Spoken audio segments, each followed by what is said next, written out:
Hello and welcome to The Rundown. I will be your host today, Craig DeLuz, coming at you from the West Coast, the left coast, behind the Iron Curtain, otherwise known as the Sierras. But as we all know, I do not do this program by myself. No, my name is Mike Piwowarski. I will be your co-host for today. I come to you live from the East Coast. That's the coast with the most, from the co-host with the most here on The Rundown, where we bring you 2A views and conservative news. So my friends, I tell you, happy Taco Tuesday. Happy Taco Tuesday. It's raining tacos from out of the sky. Tacos, no need to ask why. Just open your mouth and close your eyes. It's raining tacos. It's raining tacos out in the street. Tacos, all you can eat. Lettuce and shells, cheese and meat. It's raining tacos. Yum, yum, yum, yum, yum, yum. Oh, yeah. Yum, yum, yummity, yum. Taco Tuesday, one of our favorite days of the week. Not just because we enjoy tacos, but, because I enjoy just any reason to play a, uplifting, upbeat, song about fast food. And that's really probably the best one. I mean, besides the 2 all beef patty song, I think that's probably it. Yeah. Yes, most definitely. We're there. We are there. I would think we are in the same exact place when it comes to that consideration. Tacos. So how are things, my friend?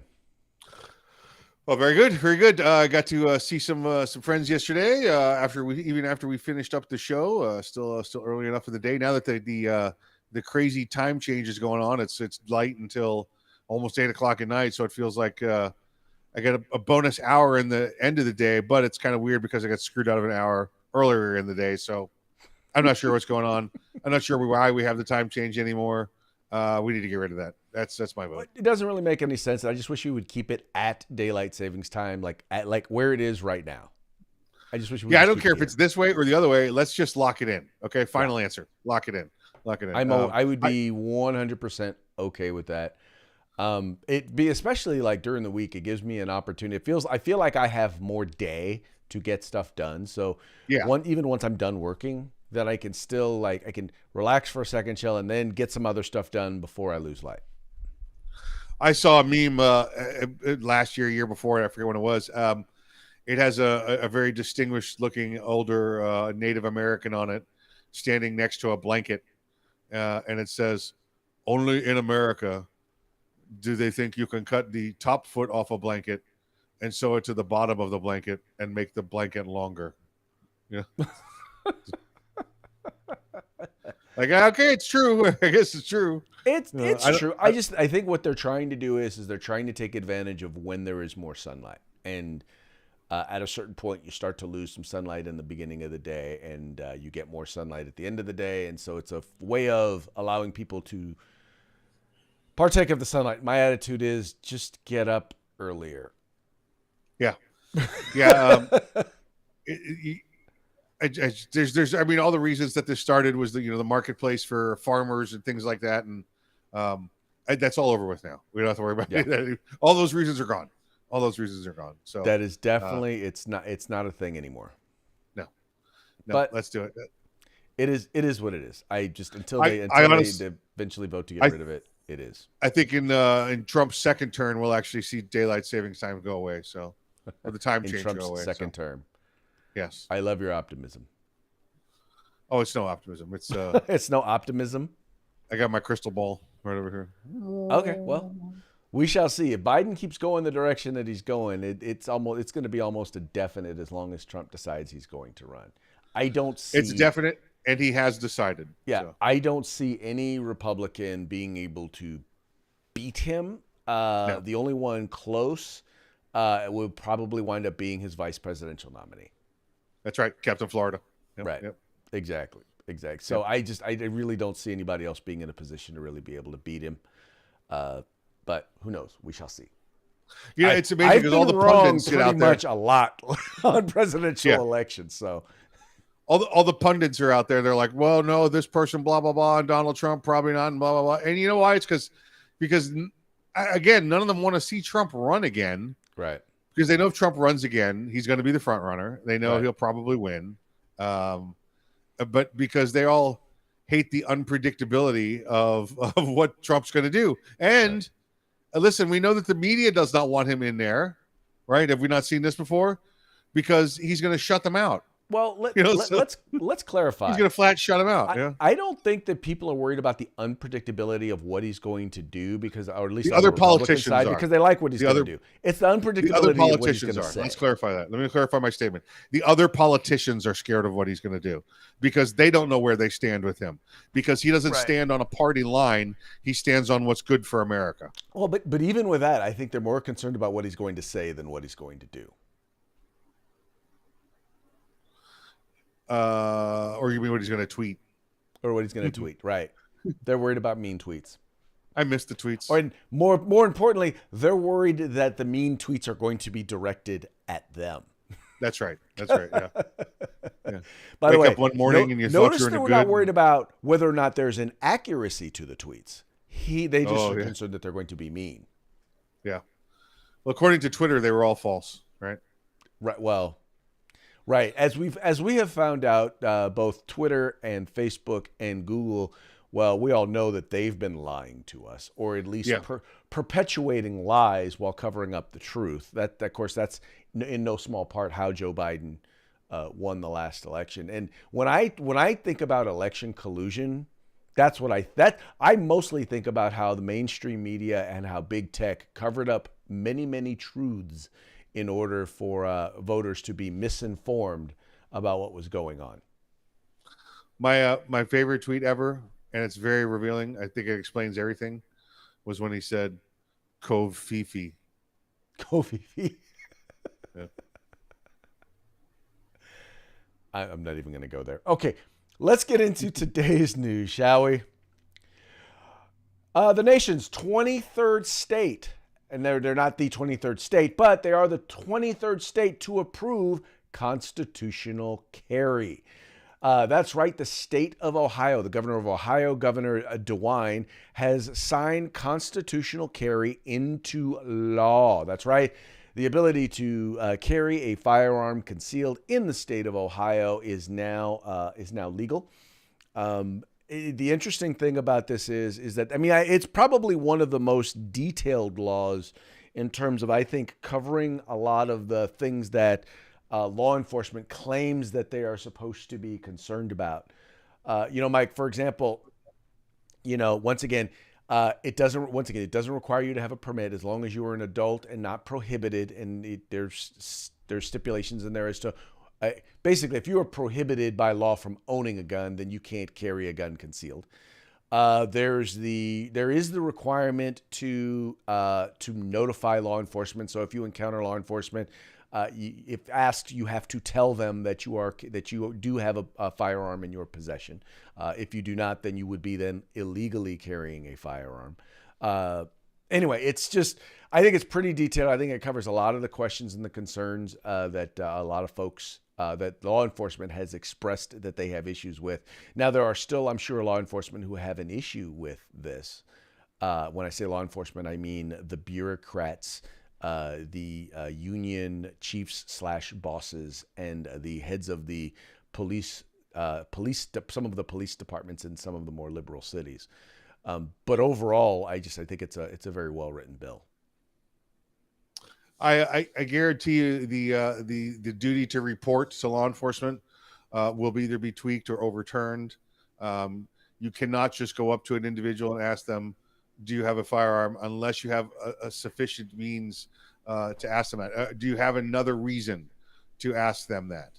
Right. Are you having a legal consensual encounter with them? Are they the suspect in something else? Have you detained them for some other reason? You're not going to just be able to walk up to an individual and ask them, "I'm sorry, sir, are you abiding by the law right now?" It's Craig. It's the equivalent of pulling somebody over that's not doing anything wrong to check and see if their license is valid. Right. Well, I believe that in particular, in the way this law would work is, once again, just like anything else, they're not allowed to just stop you for absolutely no reason. This is not like a quote unquote stop and frisk deal. This is literally just if someone if it's stop you there. if it's part of Stop a you. legal engagement, I'm saying.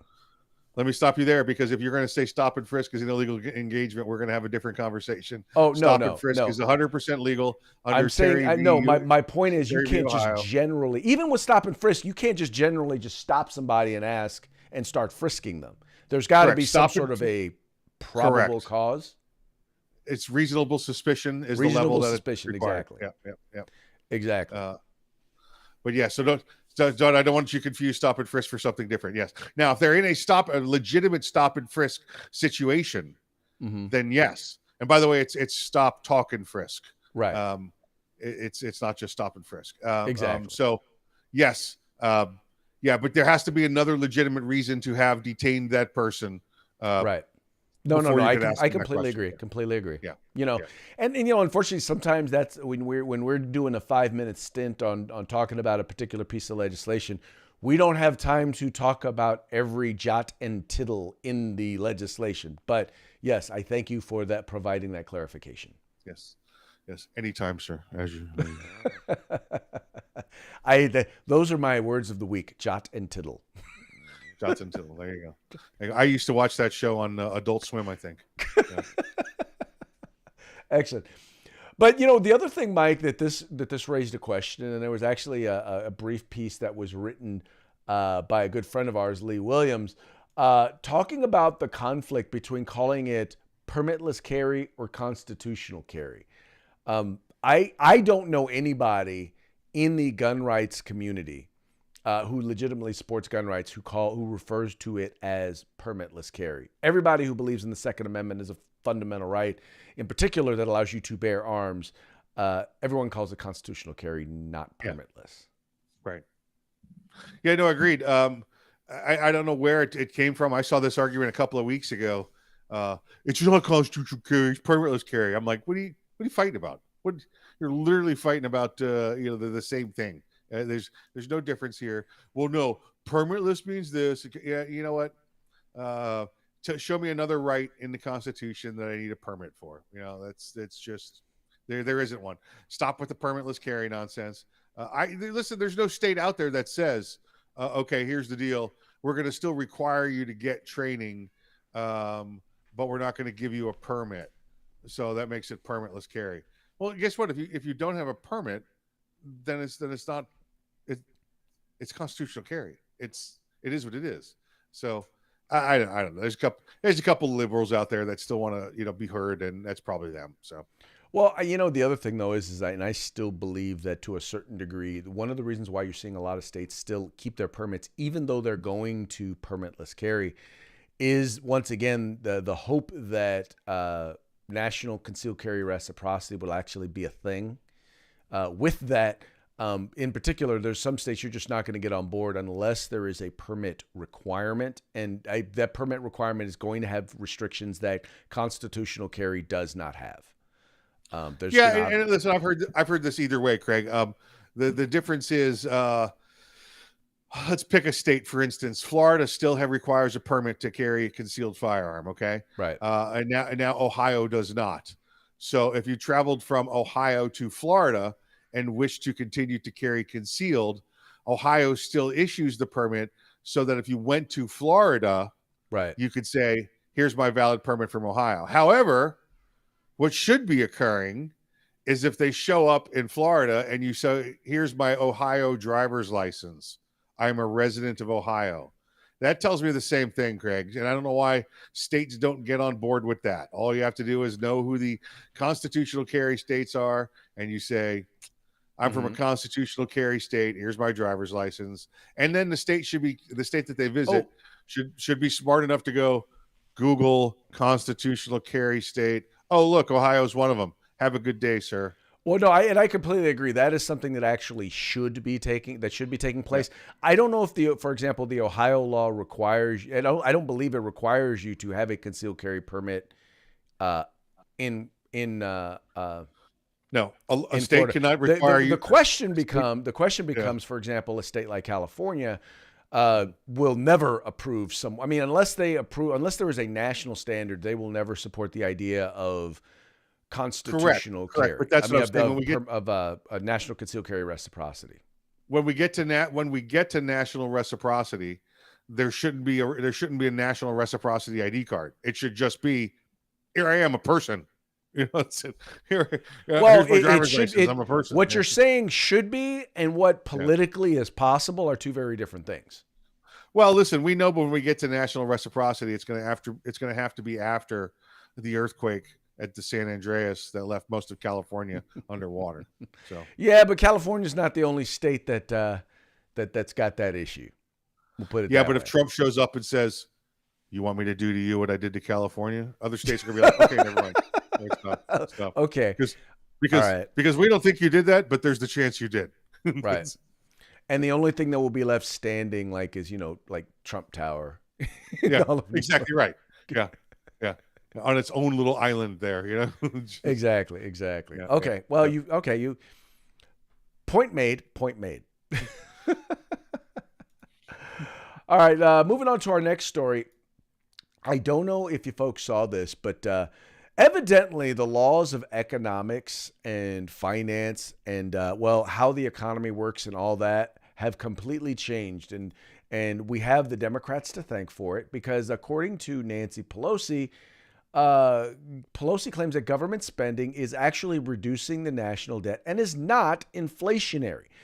Well, tell you what, let me go ahead and I will let you watch because I don't want you to just take my word for the fact that she said this. Let's actually watch her say this.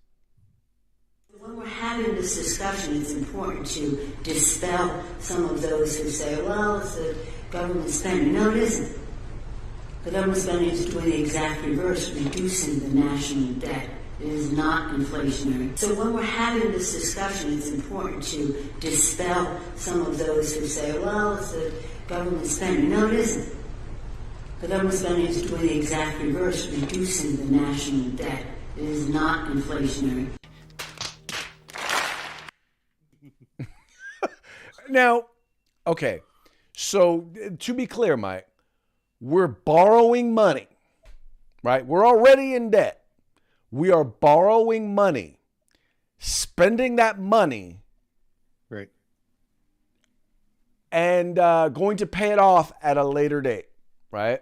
Now, we're infusing money into the economy, right? That's where that money's going. We're infusing it massive amounts, trillions of dollars into the economy, right? Which means more dollars, chasing less stuff. Now, by definition, any basic understanding of supply and demand, of debt, period, means when you borrow money, you're increasing the debt. And then when you infuse money and there's more money chasing fewer stuff, that causes inflation.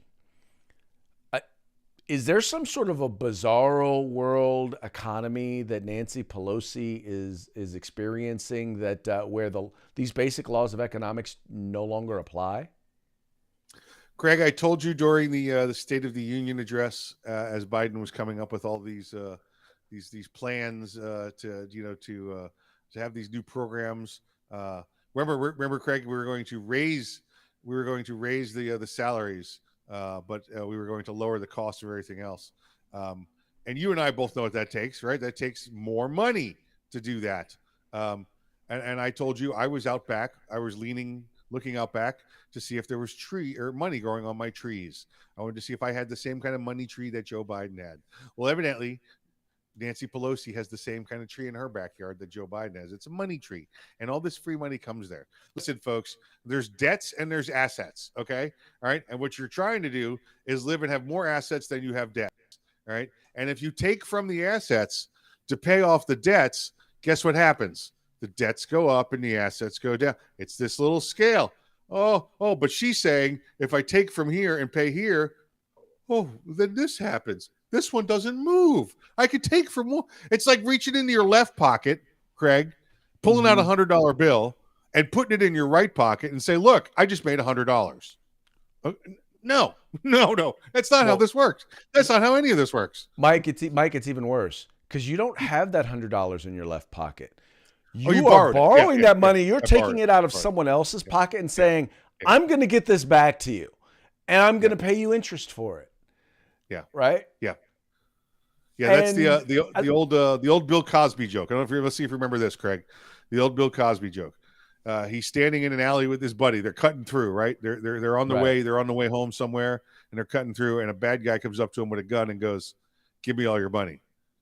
And Bill Cosby goes, "Wait, hold on a second," and reaches in his pocket and turns to his buddy and goes, "Here's that $40 I owe you," and hands the $40 to the buddy he owes him. And then he tells the robber, "Okay, now go ahead." And then the buddy. And then the buddy says, "Okay, give me all your money." And then they all turn their money over. So Right. Bill found a way to get out of debt. See what I'm saying? Exactly. He was going to get robbed anyway. Might as well let his buddy have his money back. And that's what's going on here. We're all getting robbed. That's Yeah. Folks, and the worst part is, once again, no one on the left is going to call them on this. No one out there is going to. It's like, It is a. They live in an alternate universe, and in this alternate universe, everyone who saves money and has money and is taking care and has invested wisely and worked hard, yeah, you're the evil people. Everyone who has decided that they weren't going to pay attention in school, that they weren't going to apply themselves, that they weren't going to engage in our economy as a producer, yeah, they're the victims. And, what they're going to do is they're going to take from the bad people and from the evil people, and they're going to give it to the victims. Yeah, and they're going to define who the victims are, right? Right. The victims are the ones that don't have jobs and don't make money. Well, and here's the thing, Mike. Ultimately, in every society, there are haves and have-nots. There is no society in the world where you have a greater, where being a have or a have-not is more directly tied to your talents, to your effort, and to your ingenuity and your risk-taking. There is no society where there is a greater tie between what you do and your capabilities than whether you are a have or a have-not. There's no society out there. I'm not saying it's perfect, but I'm also saying there's no great. I mean, if you are talented in China, you are going to work for the government and they are going to exploit your talent. Period. Yes. Here, if you are talented, you can become a millionaire or in some cases a billionaire. Right? I'm not saying it happens every time, but I'm saying it's a greater likelihood. Yep. Yeah. The problem right now with the haves and have-nots is we got the has-beens in charge. So. Well, there you go. The has-beens, the never, the used to wases, or the never wases. Never was going to be's. Yeah. Never was going to be's. Never was going to be's. Yeah.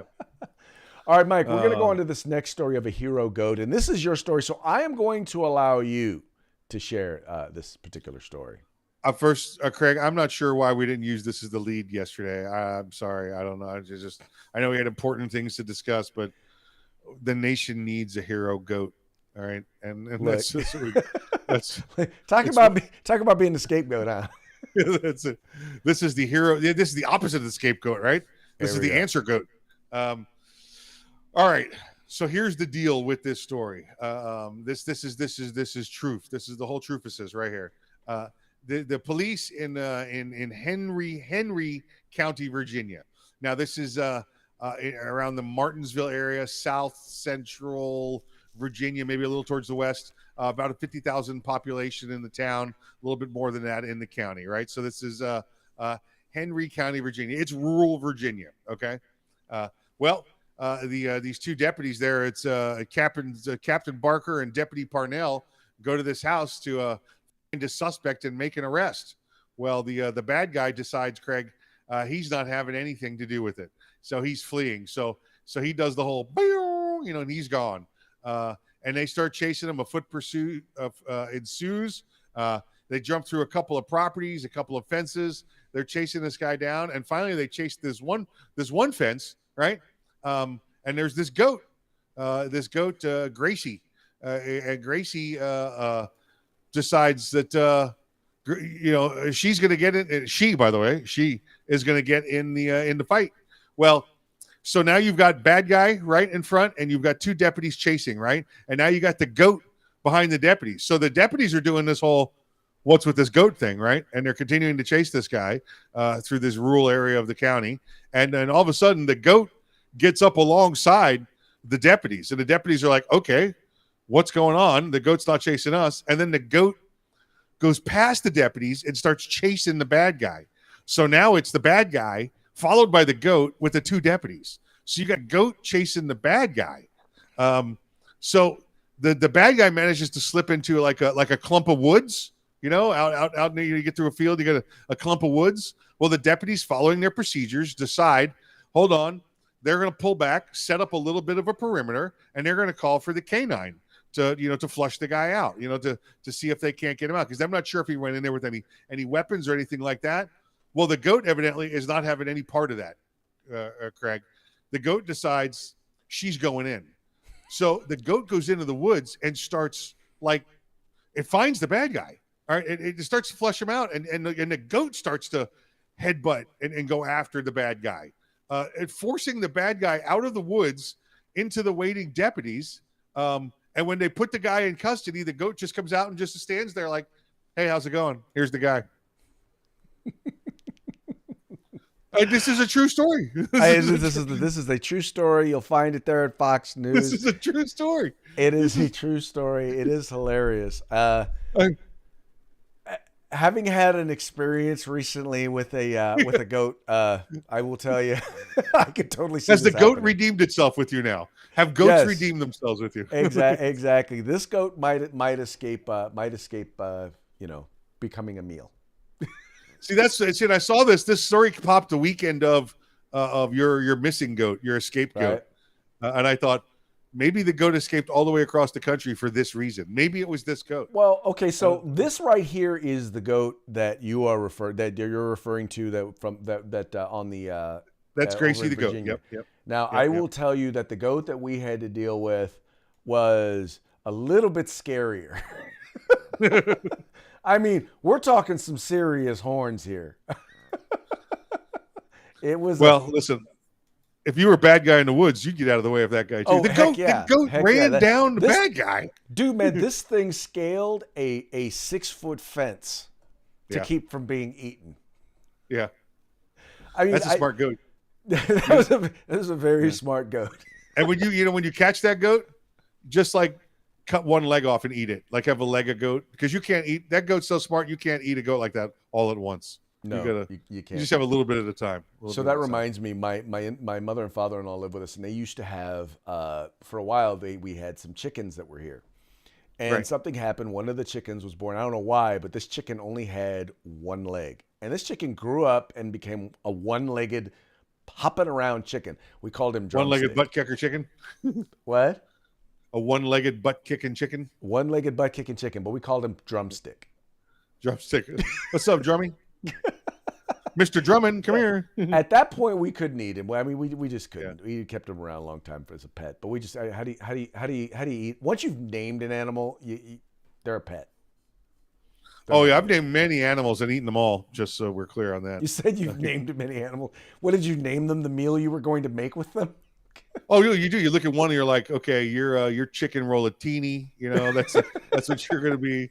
You over there, you're Southern Fried. That's your name. So we'll call you Southern Fried. Yeah. Good stuff. Good stuff. All right. We had a cow named T-Bone. What up, T-Bone? What up, T-Bone? T-Bone.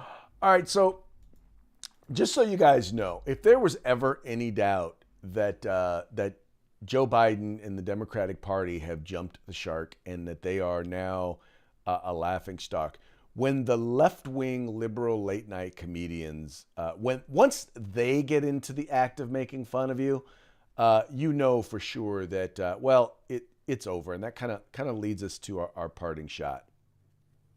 There is no denying that Saudi Arabia isn't playing ball with Joe Biden. And you know what? You can say what you want, but this would have never happened to Donald Trump. Never. No one was ever ignoring Donald Trump's calls. Yeah, because if you ignored Donald Trump's calls, you didn't know how he would respond.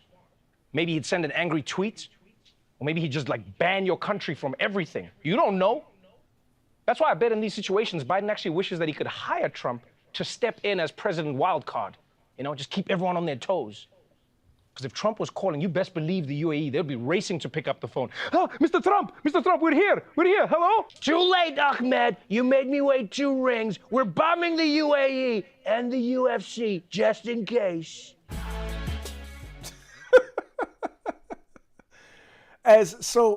Now, once again, the thing that I like about this is that the real joke is what he said, but we all know, yeah, he'd have done that, right? Oh, yeah. Listen, I heard somebody else talking about it the other day. They said, you think Putin would have tried this under Trump? And they said, no, absolutely not, because Trump was like that teacher you had in high school where you didn't try any nonsense because you weren't sure how he was going to react. You didn't know if he was going to laugh or expel you. So you just waited till the next class. And that's what they did. They waited till the next president. Yeah. Well, that was kind of the same thing when they thought about Ronald Reagan, because Ronald Reagan they considered him the cowboy, right? It's like, what's he gonna do? What's he gonna do? And here's the thing, folks. It's kind of funny. If you've ever been out to an establishment that has bouncers, you know that there are two groups of bouncers, right? There are the ones who are there who know how to handle and de-escalate and all of that. And their job is when something happens or goes down, their job is to take care of it, is to settle it down. Then there are the ones whose job it is to keep stuff from happening in the first place, right? Those are the big, huge, 6'5", 300-pound. Those are the guys who basically, it's called peace through strength. You see a big dude like that and you're like, yeah, I don't want to cause any trouble because I don't want that guy to get a hold of me. Yeah, right? And Trump was both. That was the problem. Exactly. He was both. You didn't know what he was. He was the big guy that might be cool or he might be psycho. Right. Exactly. You really didn't want to find out. No one really wanted to find out. Yeah. And peace through strength actually works. There's a reason why after taking part of Georgia under Bush, then taking part of Crimea under Obama, nothing happened under Trump. Yep. And then they go into the Ukraine under Biden. There's a reason why, and that's because you have to have an attitude like, look, I'm gonna come after you if you mess with my people, if you mess with my friends. Listen, Trump made it very clear. He made it very clear to North Korea and to Putin and to Russia. And China. While he was campaigning, he told them this was his campaign promise. F around and find out. F around and find out. And they were like, look what he did to the Rocket Man. All right. Right. Oh yeah. Come to my country, visit, walk across the DMZ. Yeah. But that's the thing. To have that level of confidence, in the worst part was, though, in some degrees, our military had been decimated under Obama. And there was a period of time where I don't know if we were really as capable as I'd like to believe, as Trump made it out to be that we were. And now we're headed back that direction as he started to infuse and invest in the military. Now we've got a president who's doing the exact opposite, taking us the wrong way. There's an old Vulcan proverb that says only Nixon could go to China. Okay. On that, why don't you go ahead and it's about that time. Why don't you go ahead and give a quick shout out to our sponsors? Let's say hey to our good friends at Gorilla Machining, of course, the good guys at Grid Defense, and our wonderful folks at the California Republican Assembly. Please say hey to all of them. Support them the way we support you, that they support us, supporting you, supporting them. Exactly, folks. And by the way, the California Republican Assembly, if you're in Southern California, this weekend coming up, there's going to be their annual convention. Larry Elder's going to be speaking there. John Eastman's going to be speaking there. Folks from the Unity Project are going to be there. A whole lot of fun. Candidates running for statewide office in California are going to be there, so you get a chance to hear from some good conservatives. So if you don't think there are any conservatives in the state of California, let me tell you, a good chunk of them are going to be at Knott's Berry Farm this weekend, March 18th through the 20th. Follow the link for the California Republican Assembly in the description of this video, and you'll have a chance to see all the folks who are going to be there and see what's going to be going on. Check it out. I will be there. So if you're there and you heard about it here, do me a favor. Come over. Say hello. Say, what's up? Right. Remember, like, share, subscribe. Encourage your friends to do the same. Wherever you're watching us, tell your friends Pass us about it. around. Pass us Exactly. around. Pass us around, as Mikey says, and make sure that you let the folks know this is the spot. With that, we will. I guess we will be talking to y'all later. Hasta See you mañana. hump day.